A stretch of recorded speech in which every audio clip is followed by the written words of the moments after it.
What's up, everybody? It's your boy Fuzzy Bill's back in another reaction video. Okay, whoa, so let me get my. Should have done this before, but I recorded 3 videos yesterday. For the what did I even do? What did I even do yesterday? I recorded the 2 games on Tuesday. The Dream advancing to the semifinals again. I'm sorry, the Liberty advancing to the semifinals against the Dream. Sweeping them, and then I had the Aces video of the Aces sweeping the Storm. I was gonna pick those teams, but I didn't, so I'm 3-3 with the picks. And then there were 2 games yesterday where I had the Sun beating the Fever, which they did. They sweep the Fever and Caitlin Clark's and the Fever's reign this season. So they advanced to the semifinals to play. Let me also say that the Aces are playing the Liberty. The finals rematch of last year is going to be the semifinals rematch. That game is on Sunday. And then this matchup I had again, like I said, the Sun swept the Fever. And then, like I predicted as well, I had the Lynx sweeping the Mercury. It's a sweep fest. It's just a sweep fest, is all it was. So the ones are playing the 2s. Or actually, that's not true. The 1 and the 4, because the 4 is seed for the Aces. Anyway, yeah, so the Lynx swept the Mercury, potentially ending Dan Tauras's career. This game was a blowout, but the major storyline for real is Nafisa Collier popped the freak off in both games. Literally was the biggest highlight of this first round of the WNBA playoffs was Nafisa Collier's performance. So freak it. Let's just get in. Let's just watch. Look at this. Lynx at home. She had this both at home. She had 38 points in the first game. And let's just say she had a little more. If you haven't seen her already, she had a little more than that in this game. I'm just going to get my WNBA up right here. Ooh. That's how it starts. That's how it starts. Also, there was, I don't know if y'all saw,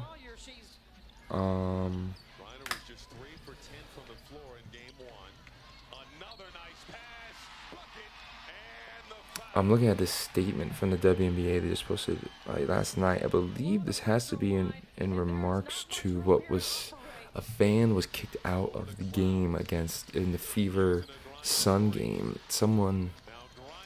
This man was saying something. You can watch the video on WNBA or on Instagram, find it on Twitter. That's a good take, Red Cloud. A fan said something to Clark and was removed from the arena, rightfully so, because obviously, the fans can be there and cheer. If you're a home fan, you can say whatever you can't just say whatever you want to these people. Like, they're obviously people, and you can't just be saying inappropriate things to these players. So that's just they can freaking hear you. So, like, what the hell's wrong with you? Oh, that's a quick release. Jesus, Caleb McBride.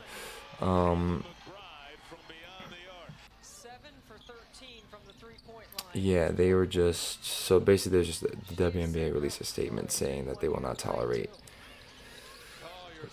inappropriate comments to players or to anyone really. So I believe it was in that post, and that statement was in remarks to the Fever and the Sun incident, the Caitlin Clark incident. So I'm glad they're addressing it. They did mention that it's a growing fan base. I feel like this is definitely not the first time this probably has happened. It's probably the first time it's documented because it was Clark and everything, which isn't right, but whatever. They're competing right now, 25-25. I know Copper showed up. Had to have. That's nice. So yeah, that's interesting. That's interesting.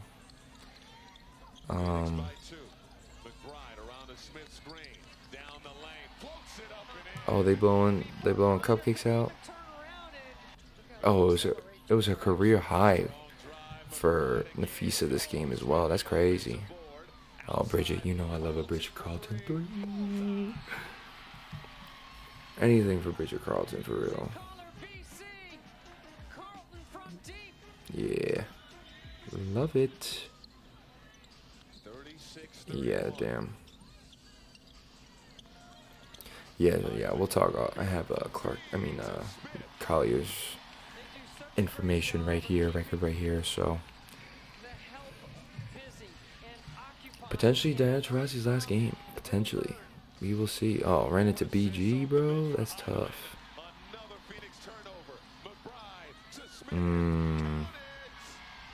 Yeah, they hyped. They lit.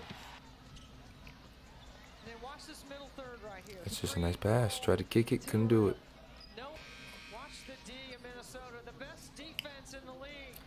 Best defense in the league. You heard the announcers. I believe it. This team teaming. Not even playing. Oof. Just active hands. But yeah, that, you know. Oh, I thought she was about to. Ooh, that's a nice pass. That's a nice pass. Veteran. Mac? Is Mac just going off for this team? Just easy. She just runs to the, just fills. You just gotta fill. I believe that's the correct word. Basketball coaches out there, let me know if I'm wrong, but I believe that's the correct word, filling. You gotta fill the lane, maybe. But I mean, great season by the. I'm getting choked up. Great season by the Phoenix Mercury. What they were the, what seed were they? Let's see, what seed were they again? I mean, they're always in there. They're the 7th seed. I feel like this was definitely a better season for the Mercury. I feel like I always see them, and for some reason, the last few seasons, just feel like they've, I don't know if it's like let me down is the right word. Just had the higher expectations. I think getting Cloud and Copper were huge additions. Copper had so many 30 burgers this year, so I think that may be why I'm viewing this season as definitely an improvement from last. I don't know if the seeding was the same. I can't remember what their seeding was last year, but yeah, no, I think this season's definitely an improvement. Again, with the main question for the off season, I feel like for the Mercury is Diana Taurasi staying or leaving? She's staying or leaving, the GOAT. She's done more enough for this game. I don't know if like the Mercury can. I mean, getting Copper is a huge addition. Same with Cloud, but I don't know if it's enough to beat some of these other teams and get rid of a potential ring for the Mercury. I just don't think they're there compared to these other teams. So, damn. Ooh. So I don't know. I don't know what they're gonna do. Maybe they could. Courtney Williams? Sheesh. That's a nice shot. They're at 12 right now in the third. Yeah, this is kind of a blowout. The Lynx said, nah, it's not really happening. Yeah, I don't know. I don't know what where the Mercury are going to be at next season. It's going to be very interesting. That's it. Wow, did they just find it Mac this game? 31 already for Nafisa in the third. Yeah. I don't know. It's going to be interesting for them. I hope Diana Taurasi stays, but I understand it might be time. She's tired. I get it. Her scoring record is going to be there for a while. It's going to be untouched for a long time. That was a great pass. Oh, sheesh. Sorry about that. I don't know.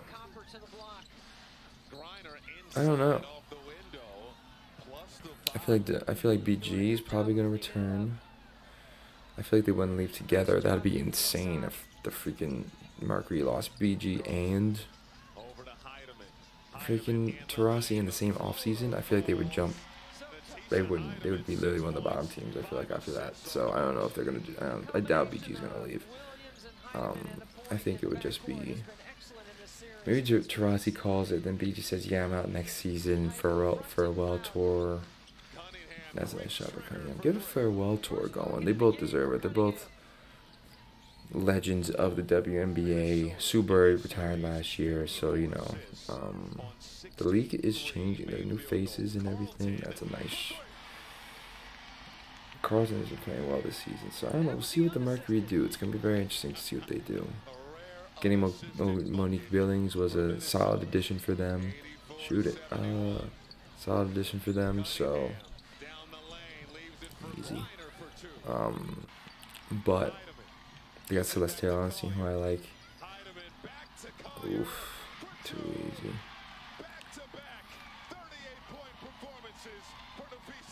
30 back-to-back 38. Dang, that's crazy. Yeah, I think Nafisa played this first round is definitely the biggest highlight of the first round.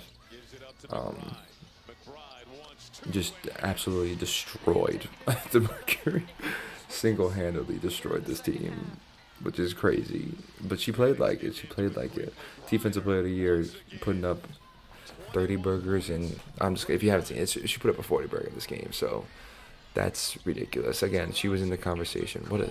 She was in the conversation for MVP, rightfully so. I mean, look at her performances right now. So, I mean, Asia Wilson was definitely going to win, but Nafisa was definitely top 3 in that conversation, maybe top 2. There it is.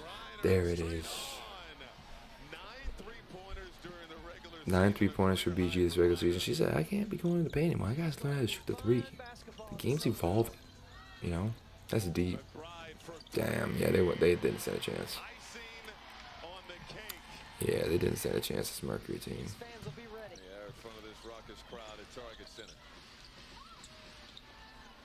Mac, though, had a good... I like seeing Mac have a good game.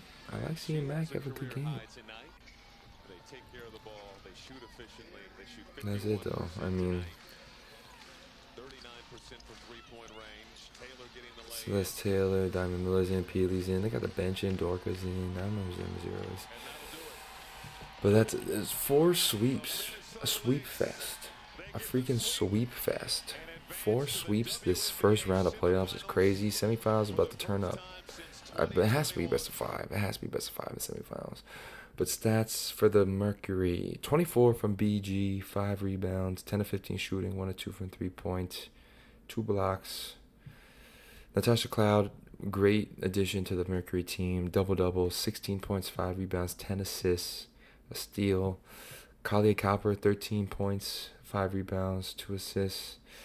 Sophie Cunningham, 5 points, 5 rebounds, 6 assists. Diana Taurasi, 10 points, 4 rebounds, 3 assists. Kind of quiet for Collier Copper and Diana Taurasi in the elimination game. But Mac off the bench, 12 points. Shout out Mac. She was getting a lot of points there. Again, I think it'll be interesting to see what the Mercury do. Again, it's just going to be if Diana Taurasi stays or goes. This smells like a pop filter. Sorry, I had to do that. All right, intrusive thoughts one there. And for the Lynx, Carlton had 12, 4 rebounds, 4 assists, 3 of 4 from 3. Nafisa Collier, 42 points, 38 in the first game, 42 points this game, 5 rebounds, 4 assists, completely took over, 14 of 20 shooting from the field, 2 of 3 from 3-point, 12 of 14 from the free throw line, could have had more. 1 steal, 2 blocks, filled up the stat sheet. How many turnovers did she have? 2 turnovers, bro. Come on, absolutely killed it. Now I'm looking at all the starters had double figures for the Lynx. Elena Smith had 12, Kayla McBride had 15, Courtney Williams had 11. The bench didn't even have to do much, besides Tisha Heidemann, who had 8.7 assists, so that's pretty good. But yeah, the Lynx are just a dominant team, man. They're just dominant. They just seem so complete. They just said, I heard they announced that they're the best defensive team in the league. Nafisa Collier was Defensive Player of the Year, putting up, was it 38 plus 42? That's got to be 40. That's got to be 90. What was that, 90 points? 40 plus 30. That's 80 points. Duh. 80 points. She had 80 points in the first 2 games. That's crazy. So, shout out to Nafisa Collier. Definitely the biggest storyline for me in the first round of this playoffs. The matchups. Oh, let me also say the record for Nafisa Collier. What is she? Nafisa Collier with 42 points ties WNBA record for most points in a playoff game. She ties that record. Who had that first? Does it say? Whatever.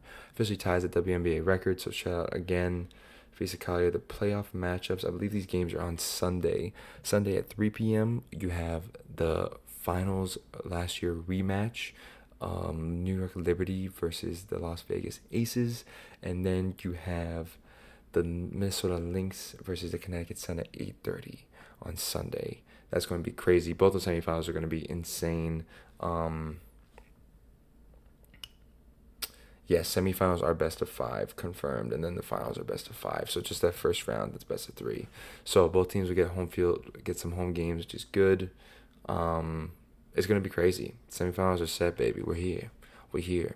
Again, these games are on Sunday. It's gonna be a lot of breaks between these games now because we're getting to the end of the season. So sad, but I'll do a thank you and final thoughts season when we get there because we got the draft. We'll figure it out. We got time. We got time. Love you guys. Shout out Boodle Gang. Happy Thursday. I'll see you on the other side.